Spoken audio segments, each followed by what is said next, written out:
Hi guys, welcome to our YouTube channel Bong views. আমি শিলাজিৎ, আমি সুদীপ্তা। আপনারা যারা এখনো পর্যন্ত আমাদের চ্যানেলটা সাবস্ক্রাইব করেননি তারা প্লিজ এক্ষুনি আমাদের চ্যানেলটা সাবস্ক্রাইব করে নেবেন আর নোটিফিকেশন বেল অন করে নেবেন পরবর্তী ভিডিওগুলোর জন্য নোটিফিকেশন পেতে। আর যারা আমাদের চ্যানেলটা সাবস্ক্রাইব করেছেন তাদেরকে অসংখ্য ধন্যবাদ। আর পছন্দ হলে অবশ্যই ভিডিওগুলোকে লাইকও করবেন। তো আমরা বলেছিলাম যে আমরা পুরো গোটা রমজান মাস হচ্ছে ইসলামিক ভিডিও দেব, কোনো এন্টারটেইনিং বা অন্যরকম কোনো ভিডিও দেব না। কিন্তু বাংলাদেশে কিছু কিছু ঘটনা এমন ঘটেছে যেগুলো ভীষণই ট্রেন্ডিং এ রয়েছে, এবং যেহেতু আমরা বাংলাদেশ নিয়ে কাজ করি বা বাংলাদেশ নিয়ে আমাদের আপডেটস রাখতে হয় এবং সেই আপডেটসগুলো আপনাদের কাছেও পৌঁছাতে হয় বা সেগুলোর উপর রিয়াকশন দিতে হয় আপনাদেরই রিকোয়েস্টের জন্য। তো তার জন্য আমাদের এই দিকগুলো একটু সচেতন হতে হয়। এবং আপনারাই ইসলামিক ভিডিও যখন আমরা দিচ্ছি তাদের কমেন্ট বক্সে আপনারা এই ধরনের ভিডিও রিকোয়েস্ট করছেন যেগুলো রিয়াকশন দেওয়ার জন্য, তো সেই জন্যই এই ভিডিওটা নিয়ে আসা। এক্স্যাক্টলি। তবে হ্যাঁ, অবশ্যই আমাদের মাথাতে এটাও রয়েছে, কারণ যেহেতু রমজান মাস চলছে তো আমরা যদি নন ইসলামিক ভিডিও দিই সেটার জন্য কোনোভাবে অশালীন ভিডিও না হয়, সেটাও একটা পয়েন্ট। তো এই যে আপনারা 2-3টে ভিডিও এখন ট্রেন্ডিং যেগুলো রয়েছে রিকোয়েস্ট করছেন সেগুলো কোনোভাবে অশালীন আমরা বলতে পারি না। সো নন ইসলামিক হলেও এগুলো আমাদের মনে হয়েছে যে আপনারা ডেফিনেটলি রমজান মাসে দেখতেই পারেন বা এগুলো এমন কিছু সমস্যা আশা করেই করবে না, কারণ এগুলো এখন রমজান মাসই ট্রেন্ডিং। একদমই তাই। তো এবং আপনারা রিকোয়েস্ট করেছেন, তাই অ্যাজ পার আপনাদের রিকোয়েস্ট আমরা এই ভিডিওটা আজকে এনেছি, যার টাইটেল হচ্ছে ডাক্তার দাবি করা ভাইরাল মুনিয়া জানেন না ওটি আইসিইউ কি, এবং চ্যানেল নেম হচ্ছে নাগরিক টিভি। তো চলুন দেখে নিই ভিডিওটা। আর ভিডিওটা যদি কপিরাইট ক্লেমের জন্য ব্লক হয়ে যায় তাহলে সম্পূর্ণ ভিডিওটা আপনারা আমাদের ফেসবুক বা ইনস্টাগ্রাম পেজে পেয়ে যাবেন, আর ফেসবুক বা ইনস্টাগ্রাম পেজের লিংক আপনারা আমাদের ডেসক্রিপশন বক্স ও ফার্স্ট কমেন্ট থেকে পেয়ে যাবেন। তাহলে চলুন সবাই মিলে ভিডিও দেখা শুরু করি। আমি যদি ডক্টর না হই তাহলে আমি কেন ঢাকা মেডিকেলে যেয়ে বসবো? কেন?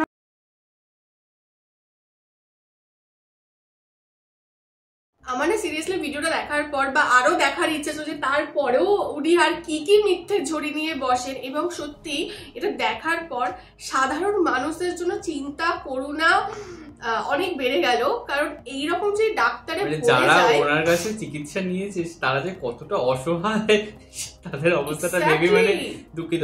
তবে ঢাকা মেডিকেল কলেজে এরকম কি করে হচ্ছে এটাও একটা অবিশ্বাস্য ব্যাপার লাগলো। একটা জিনিস আমার যেটা মনে হলো যে মানে তিনি হয়তো এই ন্যাশনাল টেলিভিশন কিনা আমি জানি না, এটা মানে বড় প্ল্যাটফর্মে মনে হলো, তো সেখানে এসে আর কি তিনি নিজের আবার বেইজ্জত করতে এসছে। মানে একবার তো জেলে গেছে, জেলের ঘানি টেনেছে, বাট তারপরেও আবার তিনি মানে সে নিজেকে ভালো প্রমাণ করার বদলে আরো যেন উল্টো খিল্লি হয়ে গেল। এবং তার গেছে। কনফিডেন্স লেভেলটা আমি ভাবলাম যে ঠিক কতটা যে তিনি আবারও নিজের মজাক, নিজের খিস্তি খাওয়ার জন্য আমি আরেকটা জিনিস বুঝতে পারলাম না যে মানে ন্যাশনাল টেলিভিশনে তো এরকম বেইজ্জত করছে এই ব্যাপারটা হলো, বাট তিনি মাঝখানে যে অ্যাঙ্কার ছিল তার সাথে একটা বাক বিতণ্ডায় জড়িয়ে গেছিল, বাট তার পরবর্তীকালেও আবার দেখলাম কামলি আবার সবকিছু বলতে শুরু করলেন। হ্যাঁ, মানে ওখানে ক্লিপটা কাটছিল, তারপরে রেস্ট ফেস্ট ছিল, দেন আবার এসে বসেছে। বাট আমার পুরোটা দেখার ইচ্ছে যে এরপর কি বলছে। মানে প্রথম কথা তার যে বেসিক নলেজ, মানে এটার জন্য আমার মনে হয় আইসিইউ, তারপর হচ্ছে ওটি, অয়েন্টমেন্ট কি, এগুলো জানার জন্য ডাক্তারি পড়তে লাগে না, এটা প্রত্যেকটা সাধারণ মানুষ জানে, এই বেসিক নলেজটা থাকে। তো সেটাও জানে না। প্রত্যেকটা না থাকলেও যারা শিক্ষিত অ্যাটলিস্ট এই বিষয়ে নলেজেবল বা একটু সামান্য পড়াশোনা করেছে তারা অ্যাটলিস্ট এই বিষয়টা জানবে। অপারেশন থিয়েটার এটা তো সবাই জানে। মানে বলছে ওটিতে প্রথম কথা ফুল ফর্ম বলতে বলা হচ্ছে, সে হয় না আমরা যখন কোনো প্রশ্ন কমন পাই না, হাতি ঘোড়া আগডুম বাগডুম লিখে আসে, কিন্তু পয়েন্টে আমরা যাই না, এখন জানি না, এখানেও তাই। তো তারপরে তিনি বলছেন যেখানে সিজার হয়, মানে আর কিছু ওটিতে হয় না, শুধু বাচ্চাই ডেলিভার হয় আর কি। তারপরে হচ্ছে আরো কিসব বললো, তারপর আইসিইউতে টিকটক, তারপর হচ্ছে ব্রেন টিউমার, তারপর মানে স্ট্রোক আর টিউমার দুটোর মাঝামাঝি। প্রেসক্রিপশনটা তো একদম প্রেসক্রিপশনের কি বলবো, সেই গোষ্ঠী ষষ্ঠী পুজো করে দিয়েছে এরকম একটা ব্যাপার। কি প্রেকশন কিরা বললো, প্রেকিশন না কিরা বললো, এরকম কিছুটা বললো। হ্যাঁ, কিছু একটা বললো, মানে ওই জন্য অ্যাঙ্কারও আবার জিজ্ঞেস করছে কি বললেন আপনি। তারপরে হচ্ছে ডেটের তো কোনো মিল নেই, এদিকে 7ই আগস্টের কেস সামারি বা প্রেসক্রিপশন মানে ওই রিপোর্টটা, আর এদিকে উনি বলছেন 23শে আগস্ট, তো দুটো পুরোপুরি মানে ইনভার্সে যাচ্ছে। টেক্সেশন না কিছু একটা বলছিল, হ্যাঁ টেক্সেশন। তারপরে হচ্ছে বলছে আরো কিসব ও, তারপরে এমবিবিএস, এদিকে বলছে আমি এমবিবিএস ডাক্তার, আবার এদিকে ওনার এমবিবিএস কমপ্লিটই হয়নি। ও আবার তো তিনি বলেন আইসিইউর ফুল ফর্মে জানি না, কেন আমার ডিপার্টমেন্টই নয় ওটা, তার জন্য। তারপর আরেকটা ছিল যে মানে ওই মানে ইন্টার্নশিপ হয় জানি আমরা, কিন্তু ব্যাপারটা হচ্ছে তিনি পাশ করার আগে থেকেই মানে নিয়োগপত্র পেয়ে গেছেন হাতে। ইন্টার্নশিপ হয় কিন্তু রিক্রুটমেন্ট তো হয় না, উনি তো পুরোপুরি মানে ডাক্তার হিসেবে রিক্রুটমেন্ট হয়ে গেছে তার। মানে সিরিয়াসলি আমি এটা বুঝতে পারছি যে এই ভুলগুলো হয় কি করে। বা আর ঢাকা মেডিকেল কলেজ একটা মানে ভীষণ একটা রেপুটেড হসপিটাল, এবং সেখানে এই ধরনের টিকটক গার্লরা এরকম ডক্টর হয়ে যাচ্ছে, এটা খুবই ভয়ানক বিষয়। এবং হচ্ছে বাংলাদেশের মনে হয় বড় বড় সরকারি হাসপাতালগুলোর মধ্যে মনে হয় ঢাকা মেডিকেল কলেজ একটা হবে হয়তো। তো সেখানে দাঁড়িয়ে এই ধরনের একটা ভুয়ো চিকিৎসক থাকা মানে রোগীদের জন্য আর কি খুবই দুর্বিষহ একটা ব্যাপার।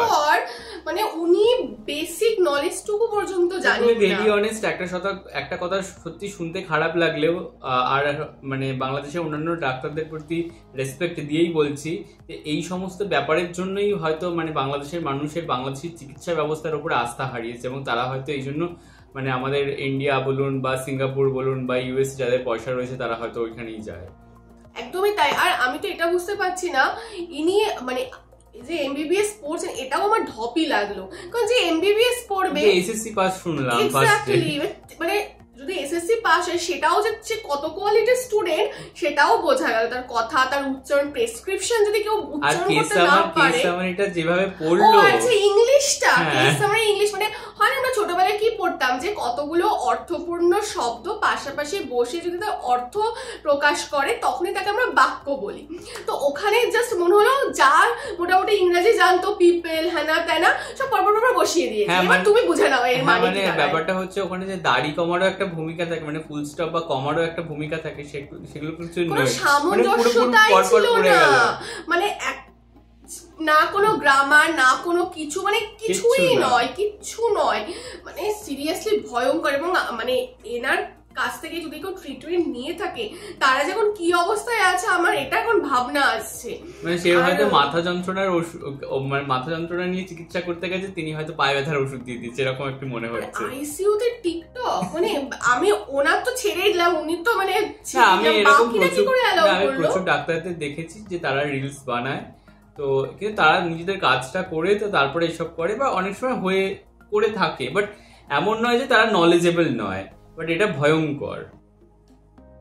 আমার শুনে সিরিয়াসলি ভাষা নিয়ে হয় একটা দুটো পয়েন্টে কাউকে বোঝা যায়, ঠিক আছে, কিন্তু তিনি মানে মুখ খুলছেনই মিথ্যে কথা। হ্যাঁ, ইভেন অ্যাঙ্কার যখন বলছিল যে আমরা তাহলে সাধারণ মানুষ এটা যাবো কোথায়, এরকমই যদি ডাক্তার হয় বা পরিষেবা নিতে যাবো, সেই ডাক্তারকে কতটা ট্রাস্ট করতে পারবো। তো সত্যি মানে আমরা যখন এবার অন্য মানে পরিচিত ডাক্তারের বাইরে যখন অপরিচিত নতুন কোনো ডাক্তারকে দেখাতে যাবো, তখন আমাদের মনে মনে ওষুধ খাওয়ার আগে হ্যাঁ মানে ওইটাই বলছি, মনে মনে একটা শঙ্কা থেকেই যাবে যে অয়েন্টমেন্ট মানে জানে না, এদিকে চুলকানি ট্রিটমেন্ট করছে যা তা। বাট এটা আমি পুরোটা, বাকিটা আমি খুঁজবো, বাকি পার্টে বাড়িতে গিয়ে পুরোটা দেখবো, এটা আমার আত্মা শান্তি হচ্ছে না।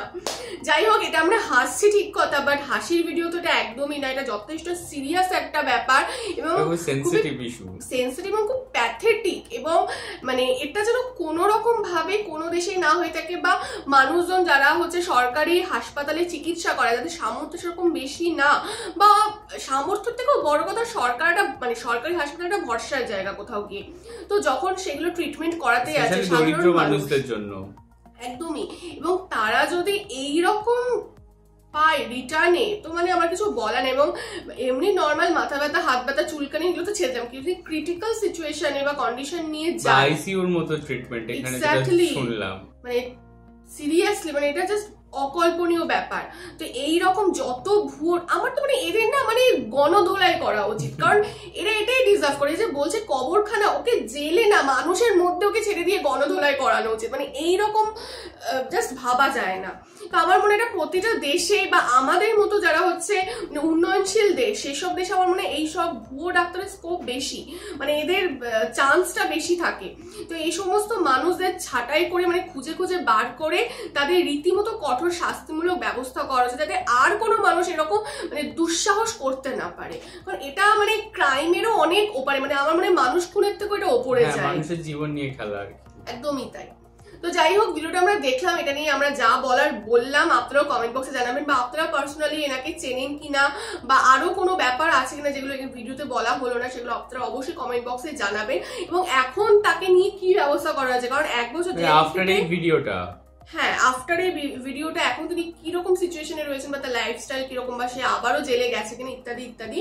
তো এগুলো আপনারা অবশ্যই জানাবেন। আর আমাদের ভিডিও কেমন লাগলো সেটাও আপনারা জানাবেন, এবং আমাদের ভিডিও যদি ভালো লেগে থাকে অবশ্যই লাইক করবেন এবং আমাদের চ্যানেলটাকেও সাবস্ক্রাইব করে যাবেন। আর সাবস্ক্রাইব বাটনের পাশে জয়েন বাটন পেয়ে যাবেন, সেখানে কিছু ফেসিলিটিস দেওয়া রয়েছে, চাইলে আপনারা চেক করতে পারেন। আর আমাদের যে ফেসবুক ইনস্টাগ্রাম পেজ রয়েছে সেখানে আপনারা ফলো করতে ভুলবেন না, লিঙ্ক ডেসক্রিপশন বক্সে পেয়ে যাবেন। আর আমাদের সাথে কানেক্টেড থাকার জন্য আমাদের যে ফেসবুক গ্রুপটা রয়েছে সেখানে আপনারা জয়েন করে আপনারা আপনাদের মনের মতো সমস্ত কিছু পোস্ট করতে পারেন, তার লিঙ্কও ডেসক্রিপশন বক্স চেক করলে পেয়ে যাবেন। আর আমাদের যদি আপনারা পার্সোনালি পছন্দ করে থাকেন আমাকে শিলাজিৎ ওকে সুদীপ্তা হিসেবে, তাহলে আমাদের ফেসবুক ইনস্টাগ্রাম সাইটে আপনারা ফলো করতে পারেন, তার লিঙ্কও ডেসক্রিপশন বক্স চেক করলে পেয়ে যাবেন। তো দেখা হচ্ছে পরবর্তী ভিডিওতে, আজ এ পর্যন্তই, টাটা। নমস্কার।